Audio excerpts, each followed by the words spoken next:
Hi, I'm John Edwards, and this is A View from the Pew. You know, oftentimes in my interactions with folks or along my travels, people always ask me, what does it take for me to follow Jesus? How do I evangelize? How do I go out and do what he's called us all to do? To go out and to make disciples, to make a difference in this world, to bring people to him. How do I do that? What do I need? And oftentimes people will say, because I don't have the gifts of someone to get on stage, or I don't have the talents of this person over here. What can I do? Because I don't see anything that I have that Jesus can use. And the thing is, Jesus tells us today something that we all need to have, regardless of whatever gifting he's given us, right? This is the thing that we have to start evangelizing and doing everything that he's asked us to do. He's talking about endurance today in the gospel. He says, "You will be hated because of my name, but whoever endures to the end will be saved."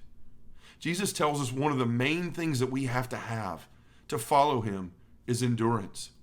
One of my favorite things about Jesus is he never sugarcoats anything. He always tells the truth. He is the truth. And he says today, I'm sending you out like sheep among the wolves.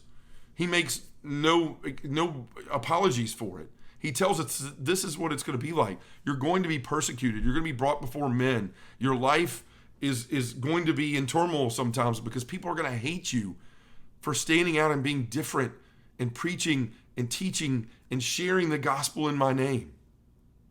But the thing is, he says all you got to have is endurance. You have to be able to take it. You have to be able to pick up that cross and walk with it and carry it, no matter what the circumstances are, whether it's an easy day or a hard day. And he promises you that when you're put in front of someone or in a situation where you have an opportunity to speak and glorify his name, that all you have to have is that endurance, because he promises that you don't have to worry about what you're going to have to say or what you need to argue or debate or defend or share about the faith. All we need is to endure and to trust. And once we've endured to that point where we get to a position in our life to where we could share the gospel, where we have an opportunity to bring people to Christ, all we have to do is trust that he's going to do that for us. Because that's exactly what he promises today. He says, do not worry about how you are to speak or what you are to say. You will be given at that moment what you are to say. For it will not be you who speak, but the Spirit of your Father speaking through you. My brothers and sisters, I can attest to that.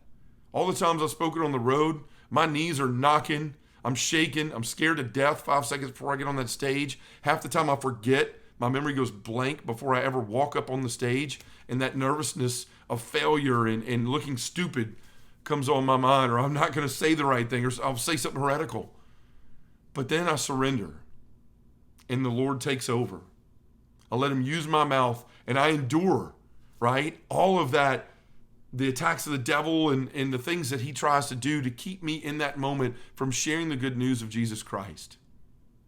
All we have to do is trust that God will do the same for each and every one of us. We have to endure. That's what he says today. It's all about endurance, and the ones who do endure will be the ones that are saved. Thanks for your time, and God bless.